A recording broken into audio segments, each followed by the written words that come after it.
Hi, this is Ashish R. Bedekar, and welcome to my podcast, The ARB Show. I'm thrilled to introduce today's guest, Anuj. Anuj has over 25 years of industry experience. He has forged a career in customer centric organizations like IBM, Sun Microsystems, Autodesk, and AWS. He has a passion for ecosystem building. He has excelled in cultivating partnerships from the grounds up and also expanding existing alliances. He was one of the early employees of AWS in India and was fortunate to work with many of the innovative and pioneering cloud companies. Today, as the founder and CEO of ChannelWorks, an alliance intelligence platform, he leads the charge in helping SaaS companies worldwide discover and manage global alliances, building and positioning ChannelWorks at the forefront of AI-led alliance intelligent innovation. Thank you, Anuj, for being a guest on the show. I look forward to hearing your insights on top 5 tips for managing partnerships. Over to you, Anuj. Thank you for inviting me, Ashish. It's a pleasure being on your show. So when you asked me to join, I was thinking about, you come from the same background and you have done channels for so long of your career. So I was wondering, what can I tell you about channels? But since you have anyways asked me to kind of dwell on top 5, I thought, maybe let me give it a shot.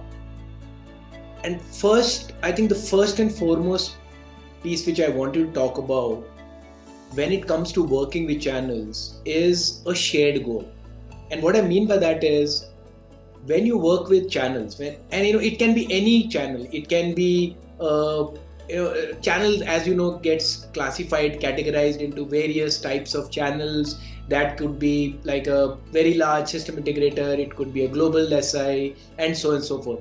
But I think fundamentally the starting point of a relationship with any partner is a shared goal, and it is a shared aligned goal. So both you and the partner need to come together and say, is this something we want to go and do together? And I think I wanted to start with that discussion, because unless until that alignment happens, it is very difficult for both the parties to continue and sustain that relationship over a period of time. And maybe we should just start with that point itself. Very, very well said, because since both of us have been in that space, we'll agree that many a times you have got what is called I call it as a check mark partnership, right? So you have a IT product or you have a product, and then there are the standard GSIs or standard partners which are there, and by default you kind of approach them. They have a standard sign up process. You kind of onboard them as partners or get into the partnership program, and practically that's the end of it, right? Because there's no traction from other side. Maybe it's possible that the sponsor or your key executive in the partner organization doesn't see the same value. Maybe it's an adjacent focus area for him, things like that. So when you said aligned and shared goals, any guidance which you can give to our audience on what kind of partnerships or what kind of any early warning signals which we should look out for to see that whether they are with the partner and the organization, if the goals are mismatched. So any guidance on that? So again, I'll kind of take a cue from Mr. Narayan Moti. He often talks about this fact that if you can't measure something, it is very difficult to it is very difficult to kind of go forward. So if your goals are probably aligned but not still measurable, and I'll give another example. So let's say you want to have a joint goal, but either of the parties or both the parties don't know how to measure it. So you say that we want to grow. That's a very broad perspective of what you want to do together. Growing, nobody wants to degrow, to take it on the other side, right? But when you say you want to grow, how do you want to grow? Is that growth in terms of revenue? Is that growth in terms of, let's say, number of customers you want to acquire, new customer acquisition, what is that joint goal, joint vision looking like? If that is not aligned, what will happen very quickly, as you rightly mentioned, that it'll be a tick in the box. Hey, we have a great partnership, and then after 1 year we'll still be scratching our heads, thinking what happened, why did it never move forward. True. And also I would submit that many a times, specifically that's true for startups which are also trying to find their own way, right? So as they say, you don't have a map, but you have a compass. This is what you want to do. In such case, maybe focusing on some small project or one small project to see the value that both companies or both partners are aligned on the fact, that could be a way of testing the waters to say whether it is all talk about it or it's really in action. So that's good. So when you say shared and aligned goals, and specifically this occurs when you have got a huge global system integrator which has many lines of business, right, and many lines of partnerships, etc., to nurture. And let's say the product which you are trying to partner with this GSI is a very insignificant part of their overall portfolio, right? When you encounter such kind of cases, what is your advice on how to really take it to the next level or ensure that there is still alignment? Because many times we see that certain strategic GSS is very important to get into a specific account, right? So how do you kind of navigate that conundrum? Sure. I may kind of sound counterintuitive there, Ashish, but if I am in that situation, I'll probably go back to the drawing board and to the first principles, that am I even ready to work with a GSI today? See, I think I'll build upon the same thought which you said, right? That is it a tick in the box relationship for me, partnership for me?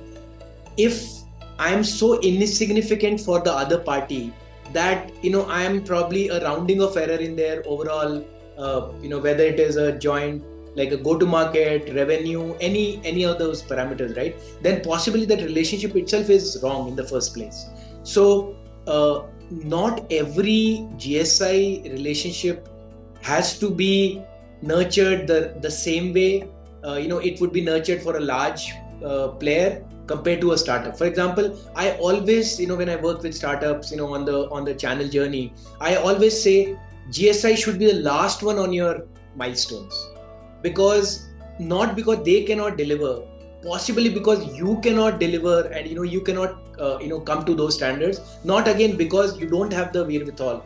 It is just that the nature of the beast is such that when you're working with a large GSI, they work for themselves, and honestly, it's true for every partnership. The partners work for themselves, and a lot of times vendors forget, and startups forget, thinking that a partner will start working for me from day one. That's not the case. Everybody is building their business, and if you kind of are not in that radar, then what will happen is exactly the disappointment which happens when you think that you're building a great partnership, and then you are really not in the radar. Great. So that was a great first point. What are some? Let's move on to some other points and what you had for us. Sure. So the other point, Ashish, I always say that as in any relationship, whether it is human relationship, whether it is a personal relationship, between friends, between spouses, or anything, right? Any relationship, every relationship is built on fundamentally trust.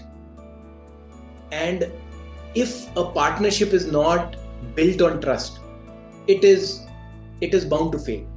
It may you can keep kicking the can down the road, but it will start telling at some point of time. So trust is the fundamental building block of any partnership. And I feel that a lot of times people as well as organizations don't realize that you're not talking to an organization. You're talking to people within that organization who have emotions, who have the same kind of human elements which you have.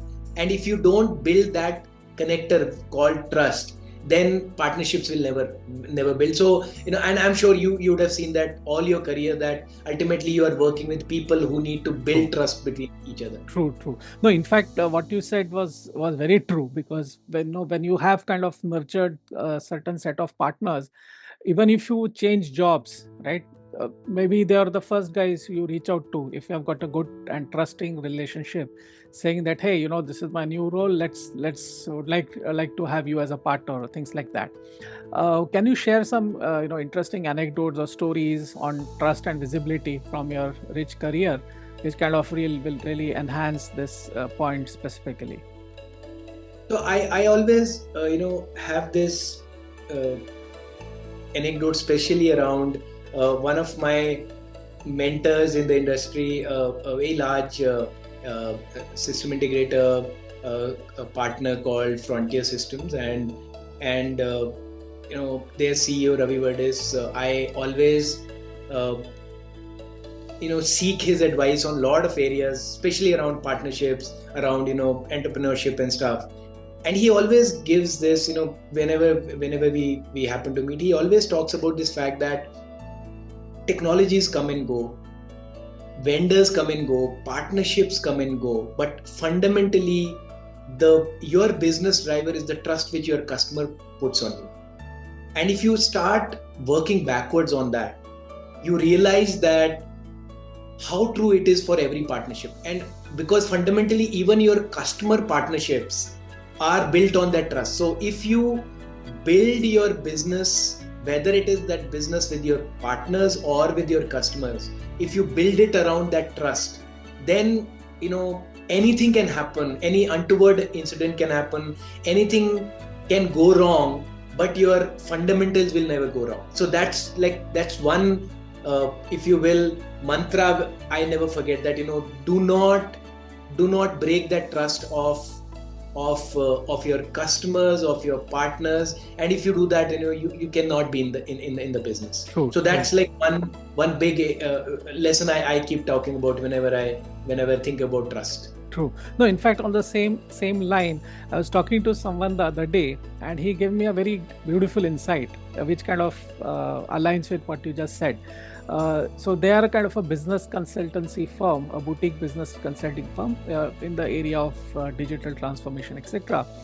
And when he kind of gave some specific concepts to to his customers, they liked it. And then his kind of recommendation was that, okay, now you can give this to some technology partner of yours and get it done. They said, hold on, we trust you, please go and deliver it for us, right? You take the ownership and give us a complete turnkey solution, which also means that if you build a very strong trust and have that equity, right, many doors will open, which typically may not have opened, right? Because you have to go beyond a transactional relationship to a more elevated relationship. I think that's the gist and mantra, because as you rightly mentioned, right now we are in the AI age. Maybe after 2 years there's some new technology of quantum or cryptography, I don't know what.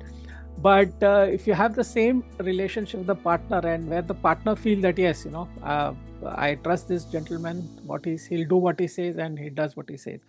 So let's move ahead with even a new product line or new product category. So that's beautiful way of encapsulating that. What are some other points? Yeah, please. Yeah. Sorry, just to add to that, Ashish, also the fact that as you build your career, as you move from one organization to the other, or even when you're an entrepreneur, I think what people remember is the trust element, the foremost. And not to sound negative, but there is a flip side to that also. Once you break a trust, it is so difficult to repair that, because we are all humans, and you break somebody's trust, whether it's an organization or a person, it is very difficult to then kind of bridge that chasm which builds between people, between organizations. And if you look at all the global organizations, so the reason why Microsoft is where it is, the reason why an IBM where it is, the way a organization like a Ingram or a Reddington or any of these large uh, partner-centric organizations are, is because the trust they built over last 30, 25, 30, 40 years. So even if something goes wrong, they know that partners will still cut some slack, but they have laid the foundation of business on that fundamental trust which partners and organizations give to them. True. And just on the same point, I was reading the statistics which said that in the technology domain, around 60% plus of revenue or business is generated by indirect methods. So you could call it partners, you could call it channels, which even underscores the need for transparent behavior, trust, and ensure that you have the proper equity. That's really fascinating. What other points would you like to share with the audience? I think just to kind of build up on that whole concept, right? We spoke about the shared vision, and which can be measurable. That's the key. We also spoke about the fact that when you are doing this, trust is how trust is so important. But I think the other area which a lot of times people don't pay enough attention, I should say, is that you have to fundamentally believe that you are working together and you need to grow together. It cannot be a lopsided arrangement. And what I mean by that is, when you are working with a partner, when you are working with another entity, you have to be non-selfish, for lack of any other word. You have to believe that that entity should have equal, if not more, opportunity to grow in that relationship. So it cannot be that you need to do this for me. We need to grow and go together for a joint vision, and then only it can work. Otherwise, again, it will be a short-term relationship, and that kind of is another thing I wanted to kind of just put it out there.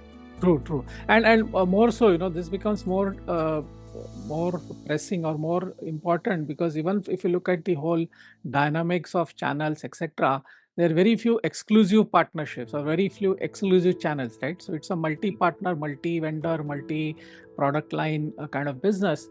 So more trust, more trustworthy you are, and have that equity, more is the likelihood of share of mind of your partner, right? Because the partner also has a limited amount of mind share, and he has got many product lines to worry about, right? So it's a question of ensuring you be good for your own good. Absolutely. And I keep getting reminded of this. As Sun, for a very long time, when it came to India, Wipro was one of the major players selling Sun in India and solutioning Sun in India. I always get reminded of the fact that despite the amount of pressure which would be there on the Wipro teams to position a competitive product, because maybe Sun is getting outsmarted or outnumbered or outpriced in bids, there was a very, very strong stress from the leadership at Wipro saying that come what may, we are either going to win together or lose together. And I think the moment you have that kind of trust and other person's growth in mind, then the atmosphere is very different. Then you decide and you say that, hey, if the other person is so much caring about my growth, then I think I should also put that right foot forward. So every relationship in my mind should keep that in mind, that if you are building a business, let's say, and I keep telling this to a lot of startups I work with, that when you start working with partners, remember that if you do not have their growth and their, as I said, if not more equal status in mind, then what will happen is it will start showing in your behavior, in the way you talk to them, in the way you jointly pitch to customers. it has to be an equitable relationship at some level. Got it. So moving on, what are some other insights which you would like to share? I spoke about that briefly, Ashish, but why are both of us talking together? Because it is Ashish and Anuj talking to each other. I've always, there was a brilliant, I'm sure you remember, HP during Kali Fiorina's days came out with a brilliant global ad called Business is Personal. If you remember that ad. And it always strikes me as one of the best representations of how business works. It is always personal. You always want to work with people you are trusting, you are respecting, you feel obligated to, not in any other way, as in you feel that the person has at some point of time in your career, in your professional life, given something to you and you kind of want to repay. And I always feel that people forget that when you work with partners, it is not about working with an entity. It is working with a person or a group of people or an individual there. You're working with them. And the moment you understand that it is ultimately those set of people, those set of individuals who are driving that business, you realize that business is always personal. So you will stop treating that as only those profitability metrics or revenue metrics, or how many is this week going up or down. But you realize that fundamentally there are people sitting behind that business. True. And the moment you realize that business happens on its own. Yeah. So I mean, as someone said that move beyond Excel sheets or move beyond persons or people. It's a people business, right? It's not B2B or B2C. It's a H2H, human to human. So your people should not be a line item on a spreadsheet, right? But they are living people who are also partners with you. Beautifully said. Excellent. So when you just on the same point, like business is always personal. How could you advise companies to navigate, right? Because as companies grow, there are new people, the team expands, there is attrition at both sides of the partnership. So what should be the core mantra or the core ethos? And that's the kind of a job of leadership, to inculcate these values in the organization, and specifically in the partner or the sales side of things. So what are some tips or best practices which you would like to share with the audience? Sure. So I think you already touched upon that fact that it literally the culture of an organization is driven from the top. And I can give you like so many examples of organizations which are driven as such by leaders who understand the value of human relationships, who understand that ultimately it is not an organization talking to another organization, but people talking to another set of people in another organization. So that is one piece. The other thing is, if the leadership does not understand that ultimately, all the other metrics aside, if you do not inculcate the human element into the relationship, then it'll always remain a more, it'll always keep thinking about, how do I grow without the human side of the partnership. And that kind of comes out very, very clearly when you look at organizations which are building partnerships and organizations which are just managing partnership. And I always have this differentiation when you say that I manage partners. The moment somebody tells me that, I kind of start thinking about managing is for me unhuman, if you will, if there's a word like that. And building partnerships and is a much better word to look at. So you start getting these cues from the way people talk about partners, the way people talk about the relationships with partners, and that is very, very driven from the top. And the moment that happens, you start realizing that uh, those partnerships then uh, are more long term, and those partnerships actually become sustainable over a long time. Fascinating, excellent. So we covered some very interesting, 4 points. Just to recap, we shared about how business is personal. We shared about how it's a two-way street. You have to invest in each other, and trust is very crucial. And of course, shared and aligned goals. So, what would be your kind of final point which you would like to share on this issue of partnerships? Sure. You know, it is difficult to build partnerships, but it is all the more difficult to let go of partnerships.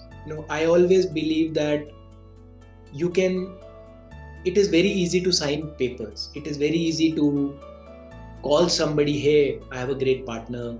We are doing great work in partnerships, but it is so difficult to sustain that partnership. It is, and just like, you would call building friendships, building, between a spouse, between two individuals in a relationship, it is difficult to let go. And hence my my last, if you will, the advice would be that really select partners very, very carefully. If you do not select partners carefully, what will happen is, for the sake of calling somebody a partner, you will probably sign all the, as you started with, right? I'll have all the ticks in the box, and hey, we have 100 partners, and we are doing such great. And ultimately what you realize is, your active partners are maybe couple of percentage points. And that is because either you have been uh, very superficial in selecting, or you have not paid enough attention, and you have not paid enough, you have not had that rigor to go through the selection process. Because you have to also understand, just like you are making that effort, the other party is also making that effort. So respect that the other party is also putting that effort, time, energy into building that relationship. So if you're not sure, don't go down that path, and don't, if I can kind of put it bluntly, don't waste other people's energies and times and their resources. If you think that you can't put 100% of your time in building any relationship, it can be any type of relationship, any category of that partnership, but invest in that relationship, and invest it seriously if you want to really make it a success. Fantastic. Thanks, Anuj. This gives a great perspective. And thank you, dear listeners, for tuning in. To subscribe, share, and like this podcast. Consider giving us a 5-star rating if you like the content. Bye for now. Talk to you soon.